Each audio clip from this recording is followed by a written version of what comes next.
We're operating on barely 5% of the total intelligence here. Is it your contention that this official radio silence actually suggests progress? Without a doubt, while certain leads have chilled, the Bureau doesn't consider this a dead end. Picture a porch, Tucson, Arizona, February 1st, 2026, 2 in the morning. An 84-year-old woman stands at the threshold, her expression clouded by uncertainty. A figure lingers in the shadows at an hour that demands isolation. Her fingers hover over the brass knob, paralyzed by indecision. To engage or retreat? She scans the darkness through the iron filigree of the security gate and the heavy glass, searching the void. Then, the universe shifts in a heartbeat. A face is revealed, perhaps the disguise failed or the pretense simply evaporated. Maybe her intuition pierced the veil, identifying a familiar gaze, a specific gait, or the silhouette of someone she knew. Her pupils dilate not from terror, but from the shock of identification. The intruder registers the exact moment the synapse fires and the connection is made. The realization hits him like a physical blow. She knows. The plan crumbles. Panic surges through the predator, not the prey. He's compromised. He's left a living witness, someone capable of putting a name to a face and a face in a lineup. Within 3 rhythmic pulses of the heart, a lethal choice is finalized. Staying isn't an option. She's coming with him, immediately. Retired Bureau Specialist Johnny Grusing, a veteran profiler instrumental in the Golden State Killer takedown, analyzed the Guthrie evidence and spotted a hidden pattern. This was tactical. Forget money or leverage. This entire tragedy was dictated by 3 seconds of ocular contact on a darkened porch. Those 3 seconds sealed her fate because Nancy recognized the visitor. To protect his identity, the intruder had to erase the witness. The Guthrie file, the recognition hypothesis, the lethal consequences of knowing the face behind the crime. Before dissecting the theory that might break this stalemate, we must profile the woman herself. She wasn't just a high-profile mother. She wasn't merely another entry in a database of the disappeared. She was a woman with a vibrant existence. She had deep roots, routines, and a network of affection. At 84, she was far from the stereotype of the elderly victim. Isolation wasn't her reality. She was a pillar of her Tucson social circle, deeply embedded in the lives of her kin. Her residence was a secluded estate in the Catalina foothills, a premier high-security enclave of the Arizona desert. An affluent sanctuary where the concept of violent crime feels like a distant rumor. A place where security is assumed and doors are left unlocked. Nancy, a widow, was anchored by her 3 grown children, including Savannah, a face familiar to millions from her work on national television. Then there was Annie, residing locally with Tommaso. The family bond was unbreakable, a tight-knit unit of constant contact. January 31st, 2026, the final day of the known timeline. Nancy spent those hours with Annie. A midday rideshare trip serves as the last visual record of her. She's seen smiling, vibrant, completely unaware of the looming shadow. Federal agents have secured and digitized that surveillance data. Analysts have scrutinized every pixel for signs of surveillance or stalking. So far, the footage reveals nothing but a routine, unremarkable transit. She enters the vehicle, engages in brief pleasantries with the operator, and concludes a standard family engagement. The clock ticks forward to approximately 9:30 that evening. Her son-in-law, Tommaso, provided the return transport, pulling into her foothills driveway just before 10 o'clock at night. She retreated indoors, seeking the comfort of her nightly regimen and the rest an 84-year-old body requires. As he pulled away, he became the final loved one to ever look upon her face. Her biological rhythm was assisted by a Medtronic pacemaker, a digital sentinel transmitting heart data via Bluetooth. Her calendar was full, her future planned. But sometime after the 10 o'clock hour, the timeline fractures. Between 10 at night and 2:30 in the morning, A violent anomaly punctured her quiet existence. A knock, a familiar face, and then nothing. Nancy Guthrie vanished into the desert air. Before we dissect the psychological profile of the suspect, consider the implications of this evidence. When federal insight shifts the perspective on a cold case, you'll want to be briefed. Ensure your alerts are active. We move beyond the redundant narratives found in typical media reports. Our focus remains on tactical analysis and veteran forensic perspectives. In this world, there are no minor details. Every hypothesis warrants a deep dive. Stay informed, because the investigation is reaching a critical mass. Let's pivot to the architect of this theory. Understanding Johnny Grusing's pedigree explains why the Bureau takes his word as gospel. Johnny Grusing isn't some media pundit or a basement-dwelling podcaster peddling empty speculation. You won't find him playing armchair detective, spinning wild theories from the depths of internet forums. Grusing is a veteran FBI special agent whose real-world record hits harder than any crime novel. He spent his career hunting the violent and the depraved for the Bureau. His desk saw it all: sexual predators, abductions, and those haunting cold cases where the trail had gone freezing for decades. He breathed life into files, gathering dust while families waited in agony. Notably, he was a key architect in the task force that finally caged the Golden State Killer. That predator, Joseph James D'Angelo, was a serial rapist and murderer who held California in a grip of terror for years. For over 40 years, D'Angelo remained a ghost until Grusing's unit leveraged investigative genetic genealogy to finally corner him. This cutting-edge science is exactly what investigators are now deploying in the Nancy Guthrie case, utilizing DNA evidence processed in a Florida laboratory. Grusing has stared into the abyss. He knows the frantic errors of a panicked suspect and the arrogant patterns of those who think they're invisible. He understands precisely where a lead turns to gold and where an entire investigation collapses under the weight of one overlooked shadow. When he dissects a file, it's a clinical evaluation of forensics, human psychology, and the raw behavior of a cornered animal. He's bringing 40 years of field experience to bear on a mystery that, on the surface, defies every standard logic. Something about the Nancy Guthrie disappearance strikes a dissonant chord for Grusing. It breaks the established criminal profile. This wasn't a standard ransom play. There was no demand, even though the Guthrie family put $1 million on the line. The Bureau threw in $100,000 more, matched by another $100,000 from a private donor. That is $1,200,000 waiting to be claimed. Yet the silence is deafening. This wasn't a botched robbery either. Nothing was stolen, no rooms were tossed, and the interior remained undisturbed. It fails the test of a typical home invasion. The heavy Diablo iron gate, a massive security barrier, showed zero signs of a breach. So, what are we actually looking at? Grusing suspects a situation that shifted phases mid-execution, an incident that mutated in a heartbeat. A peaceful night that devolved into a fatal confrontation the second Nancy locked eyes with the person at her door. Yet, Grusing remains objective. He spent too many years in the trenches to know the dangers of overconfidence. In a statement to the press, he noted how difficult it is to master human behavior because every psyche is a unique labyrinth.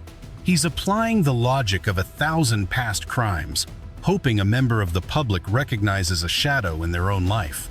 Whether it's a neighbor, a colleague, or a distant associate, someone holds that one jagged piece of the puzzle. Grusing isn't pointing fingers or claiming absolute truth. He isn't making accusations or calling the case closed. He's working strictly with the public record, peeling back the layers of available information. His theory is a catalyst, meant to spark a memory in someone who knows a person fitting this dark profile. Someone with proximity to Nancy's life. Someone who had a plausible, or perhaps sinister, reason to be on her porch that night. A person whose demeanor shifted after February 1st.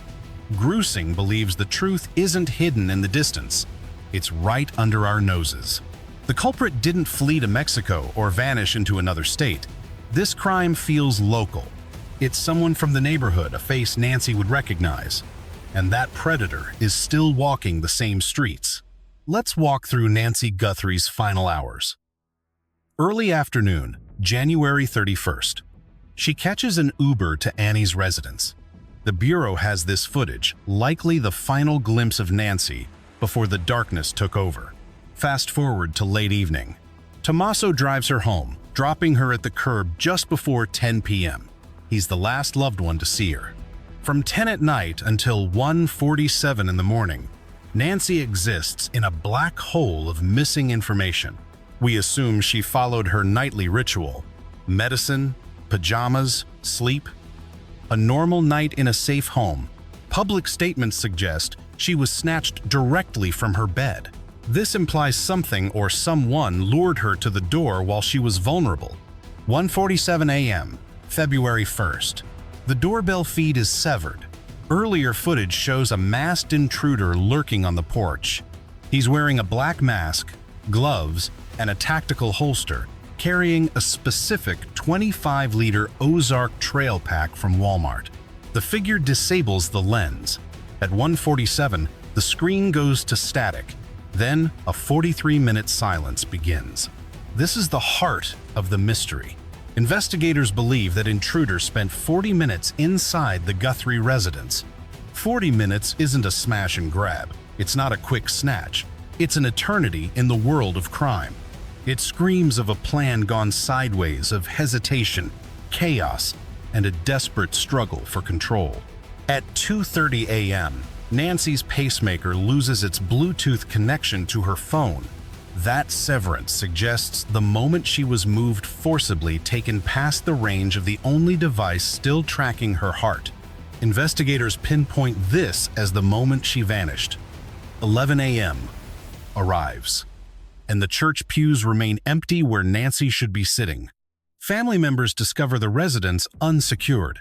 Nancy has evaporated. Crimson stains mark the front porch, and forensic DNA profiling confirms the blood belongs to her. By 11 a.m., she has been missing for over 8 hours. 48 days have since passed, and the search for her remains cold. Investigator Grusing focused on one chilling detail that shifted the entire profile. The biological evidence wasn't inside the foyer. It was pooled outside on the porch. Sheriff Chris Nanos issued a public statement on the matter. Laboratory results were conclusive. The blood recovered from the scene was hers. High-velocity spatter patterns tell a story of sudden, jagged violence. Curiously, the authorities haven't reported a single drop of blood within the interior of the home. No signs of a struggle in the bedroom, no evidence of an intrusion inside. The crime scene is strictly external. From a profiling standpoint, this narrative is hauntingly specific. She wasn't hunted in her sleep. She wasn't ambushed while tucked into bed. She moved toward the threshold. She either unlatched the door or stepped out into the night air. That is where the fatal confrontation occurred. Consider the fortification of the residence. The front entrance is shielded by a Diablo wrought iron security gate, heavy, reinforced, and built to repel intruders.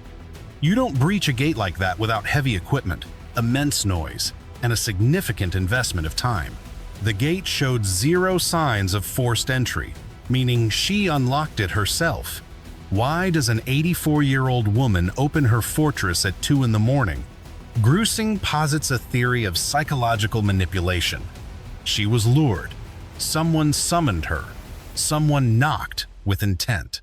Someone whispered something that bypassed her survival instincts. Perhaps it was a familiar tone, or a desperate plea for assistance. Maybe a badge was flashed, or a crisis was manufactured. Regardless of the ruse, something compelled her to approach that door. And as she reached the threshold and peered through the iron at the figure waiting there, the reality shifted. She recognized the face. The investigator believes that moment of recognition sparked the violence, suggesting a panicked reaction rather than a calculated, cold-blooded hit.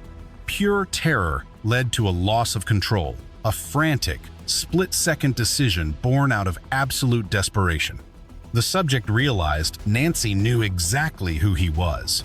He couldn't let her retreat. He couldn't let her reach for a phone and dial for help. He had mere seconds to act, and the porch was stained with her blood. From that heartbeat on, abduction was his only escape route. Let's analyze the events of that afternoon. The Bureau secured the digital footprint of her Uber ride and has been scrubbing every frame of that footage. It likely represents the final visual record of her alive, smiling, and unsuspecting, moving through her day with no shadow of the coming nightmare. The FBI is withholding that video from the public, but they are looking for a ghost in the background of those images. Was a predator trailing that Uber as she left her residence? Was someone documenting her movements and confirming the exact window when she'd be alone? If the investigators' hypothesis holds weight, and she was targeted by an acquaintance, then the subject needed to know her precise schedule and her moments of vulnerability. That afternoon, Uber trip may have been the moment the subject confirmed the opportunity. Nancy departs around 2 p.m. She'll be gone for several hours. She'll return exhausted and ready for sleep. That is the perfect time to strike. We cannot say for certain if this was the play, but the FBI isn't analyzing that footage for nothing. It is the last confirmed moment of her safety. Just a few hours later, the world turned cold. Let's reconstruct the investigators' theory chronologically. It is approximately 1:50 a.m. She is asleep in her sanctuary. Then, the silence is shattered. A heavy knock. A chime. A voice echoing from the porch. She wakes up in a fog, disoriented. Who would be at her door in the dead of night? At this crossroads, she has tactical choices. She could remain silent. She could dial 911. She could wait for the shadow to pass. Instead, she chooses to engage. She rises from her bed and walks toward the noise. Why? Grusing argues the intruder used a specific psychological hook to make her feel secure enough to bridge the distance. A familiar voice, perhaps. Nancy, it's me. I'm in trouble. Or perhaps a ruse of authority. Mrs. Guthrie, police. We need to speak with you immediately. Maybe the oldest trick in the Predator's manual. I've been in an accident. I need to use your phone. Or it was someone she trusted so implicitly that her guard never went up. The architecture of her security is vital to the investigation. A Diablo wrought iron gate stands as the first line of defense, followed by the heavy primary door. She could have observed the visitor through the iron slats without fully exposing herself. The theory suggests this is exactly what happened. She drew close. She peered through the reinforced bars and locked eyes with the person on the other side. Digital evidence shows a masked figure, but the investigator doesn't believe she would have opened up for a complete stranger in a mask. He suspects the mask failed. Perhaps it slipped or was shifted when the subject began to speak. The person may have removed it to gain her trust, or perhaps she simply recognized the eyes, the stature, or the way they stood. In that chilling morning air, the truth became clear. The realization was instant. I know you. I watched the shift on her features, bewilderment bleeding into realization, then pure terror. The subject clocked it instantly. He saw the exact second Nancy identified him. He knew his cover was blown. The mission shifted. Identification turned her into a liability, a living witness. Nancy could now place him at her doorstep at 2 a.m. with absolute certainty. To a criminal, that is a death sentence. Panic set in, not hers, but his. The internal monologue was likely screaming, "She has seen my face. I cannot let her retreat into that house." He had to neutralize the threat immediately. But it raises the fundamental question. If she was a compromise, why did he not terminate her right there on the porch? Why escalate to a high-risk abduction? Our analysis of the scene suggests a calculated hesitation. We have to look at the geography of the crime. The Guthrie residence sits deep within a quiet suburb, surrounded by vigilant neighbors. A single discharge at 2 in the morning would shatter the silence, triggering alarms and 911 calls. Even a messy physical struggle risks drawing an audience. The subject lacked the luxury of a contingency plan. He had mere heartbeats to decide. Executing her on-site was too high profile, too much noise, too much forensic evidence, too much heat. Abduction, however, offers a temporary tactical advantage: time. By extracting the witness, he creates a buffer. He puts miles between the initial contact and the eventual discovery of the crime. He needs a controlled environment to process the failure of his plan. Perhaps he harbored the delusion that he could coerce her into silence through intimidation.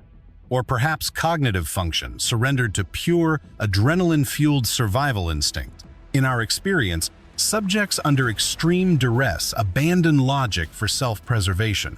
In his fractured mind, kidnapping her was the only path to safety. Here is the psychological pivot of the investigation. We do not believe abduction was ever the primary objective. This was a reactive escalation, an opportunistic move triggered by the total collapse of his initial intent. You cannot apply logic to the illogical. Something fundamental fractured once they crossed that threshold. Whether the intent was theft or a targeted confrontation remains unclear. But the second Nancy recognized him, the original mission was dead. The moment he initiated physical control and dragged her from that porch, he crossed the Rubicon. He was now tethered to an 84-year-old woman who held his identity in her hands. She knew exactly who was under that mask. To a man like him, the only solution to that problem was her permanent erasure. Look at the timeline. 40 minutes.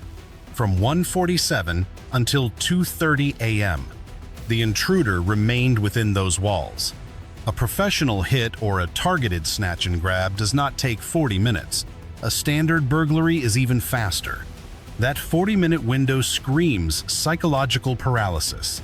It is the sound of a plan spiraling into chaos. Put yourself in his boots. You arrive with one goal, but the victim identifies you, and you make a desperate, impulsive call to take her with you. Now, the reality sets in. You are trapped in her home. She is wounded. There is biological evidence staining the porch. She is bleeding, likely resisting or frozen in shock. Your new priority is exfiltration, moving her out of a suburban home without alerting a single soul. You need a secondary location. You need a way to dispose of the problem you just created. You are doing this under the shroud of night in a grid of surveillance and sleeping neighbors. 40 minutes of suffocating pressure, watching an impossible situation decay with every passing second. Investigative profiling suggests the subject utilized that time to stage the crime scene. He likely attempted to manufacture the illusion that Nancy departed of her own volition. Perhaps he was scrubbing forensic traces, searching for specific items, or simply lost in a catatonic state of indecision. Regardless, by 2:30 a.m., he had committed to a course of action. He exited the residence, and Nancy Guthrie was forced to follow. There is a forensic detail that confirms he was out of his depth: the firearm holster. Footage from the doorbell shows it positioned awkwardly on the front of his torso. To a trained investigator, this is a glaring red flag. It is a complete failure of tactical discipline.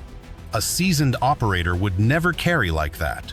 It is cumbersome, restricts movement, and significantly delays weapon deployment. Real professionals utilize standardized carries: the hip, the small of the back, or a shoulder rig, all designed for rapid response. Front carrying suggests a subject who mimics Hollywood tropes rather than one who possesses actual field experience. He wanted the aesthetic of a threat without the foundation of a professional. This aligns with a subject who panics and abandons his plan under the slightest pressure. A professional operative does not linger for 40 minutes, and they certainly do not mismanage their gear. An amateur, however, drowns in the chaos. When their reality shatters, they pivot to desperate, irreversible acts of violence, like abducting an 84-year-old woman simply because she caught a glimpse of his face. If we rule out random violence, ransom, or proximity to celebrity, what remains? The profiling points to one thing: a deep-seated personal grievance. Evidence suggests the subject harbored a targeted animosity toward Nancy Guthrie herself. It could be a financial fracture, a debt owed, or a perceived swindle. Perhaps it was a dispute over labor or a slow-boiling resentment that finally reached its flashpoint. It could even be a perceived slight. She was entirely unaware of a silent grudge nurtured in the dark until it turned lethal. A very specific motive drove this individual to her doorstep at 2 a.m. This was not a roll of the dice. It was an appointment. Consider the location. The Guthrie home sits in the foothills among hundreds of properties, most far softer targets for a common thief. But this intruder chose her specifically. He understood the surveillance layout and made a calculated effort to disable the entire system. He navigated the halls for 40 minutes without hesitation. He knew her schedule and exactly when she would be home alone. That isn't random. It's a targeted strike. When a target is this specific, a deep personal connection is almost always present. Grusing suspects a prior acquaintance, not necessarily a friend, but someone whose face or voice triggered a lethal moment of recognition. I know you. That single realization sealed her fate. If someone out there recognizes an individual who fits this psychological profile, someone with access to that specific neighborhood whose behavior fractured after the 1st of February, investigators need that name now. Think of contractors from last year, or anyone who held a grudge. That is the person the police are looking for. Watch for those who became uncharacteristically paranoid after February 1st, or those who suddenly began tracking the investigation's every move. Grusing's theory provides a lens to identify the suspect. It gives us a specific profile to cross-reference with known associates. Someone in Tucson knows exactly who this is. There is further evidence in the file that supports this personal motive theory. Look at the alleged ransom notes. Multiple news outlets received communications, but the details tell a much darker, different story. One report mentioned a complex cryptocurrency demand, yet the Guthrie family never received a single direct contact from the suspect. In a real kidnapping, you contact the family for money. Contacting the media instead suggests the ransom was a total fabrication. Grusing finds this silence toward the family critical. It proves that a financial payout was never the primary objective here. The motive was personal. The fact that the $1.2 million reward remains unclaimed strongly reinforces this specific conclusion.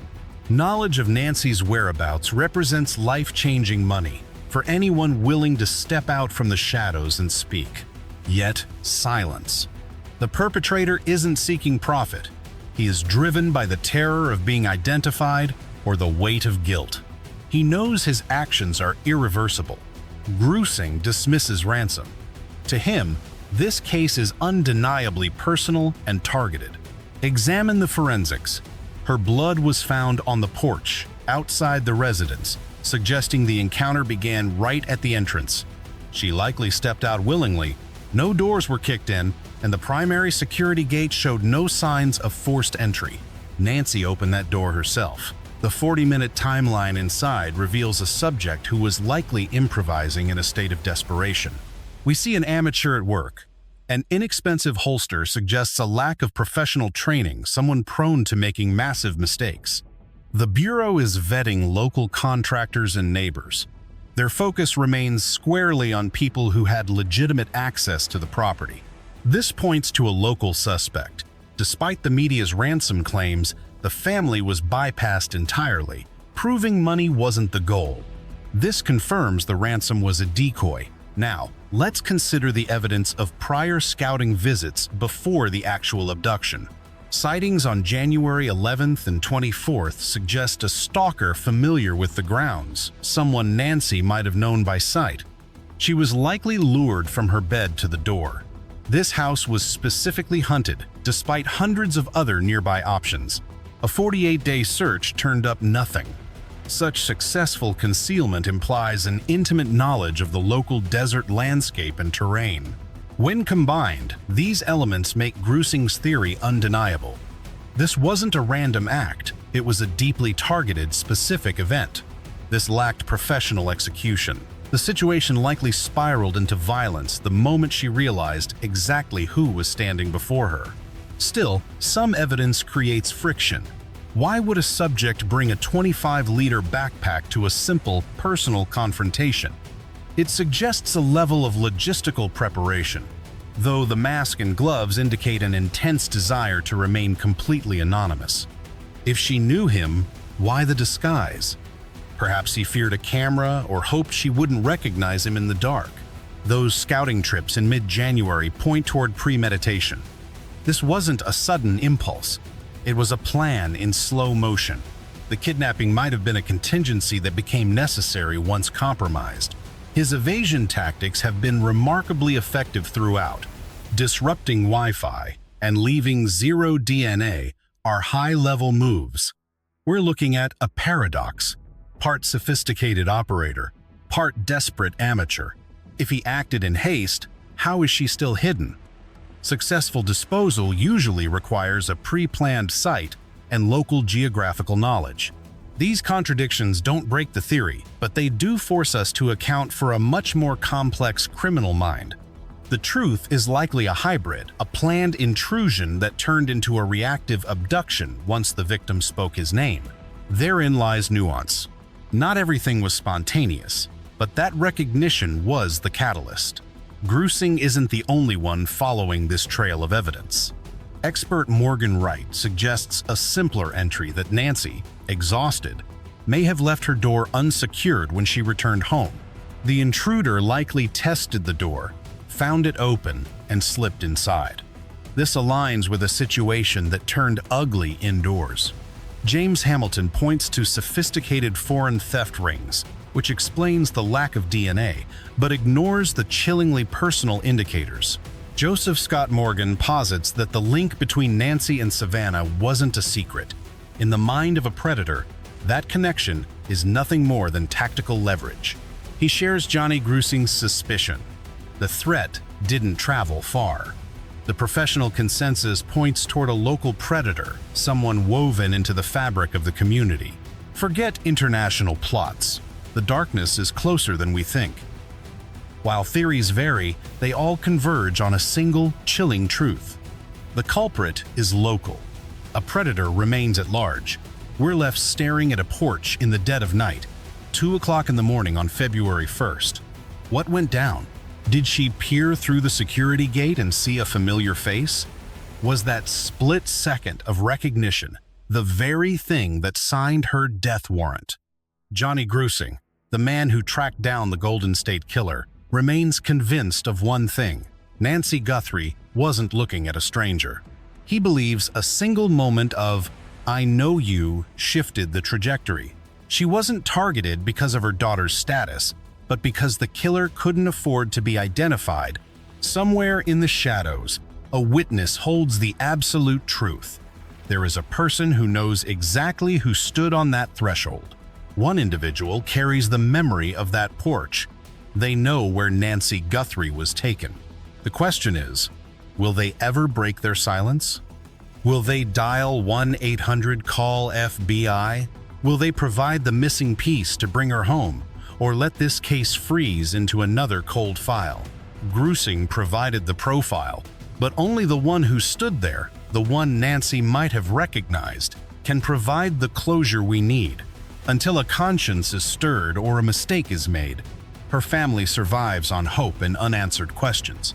Was there a flicker of recognition? A single light still cuts through the Tucson night. This is where the blood was spilled. A violent struggle involving an 84-year-old woman looking into the eyes of a familiar ghost. The driveway is now a sea of yellow flowers and weathered ribbons on the gate. Piles of prayer cards mark the spot, yet the porch feels hollow. The security gate is locked, the door is cold, and the silence is heavy with what transpired. The lens lingers on the scene. No music, no words, just the haunting certainty that the truth is out there, tucked away in someone's memory. Someone knows the origin of the blood on this concrete.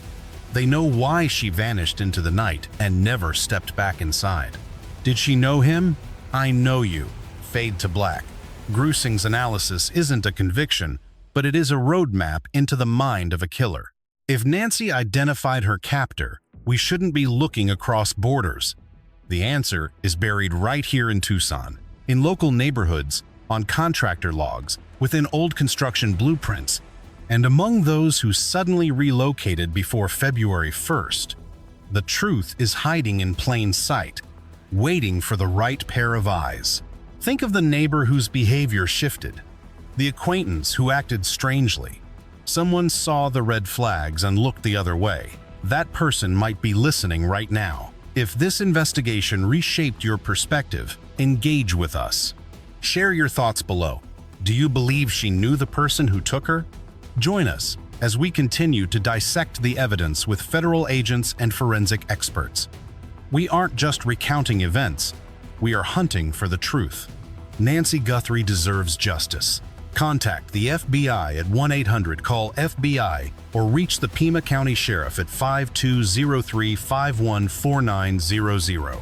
A reward of $1,200,000 is on the table. Someone knows. It is time to bring this family peace.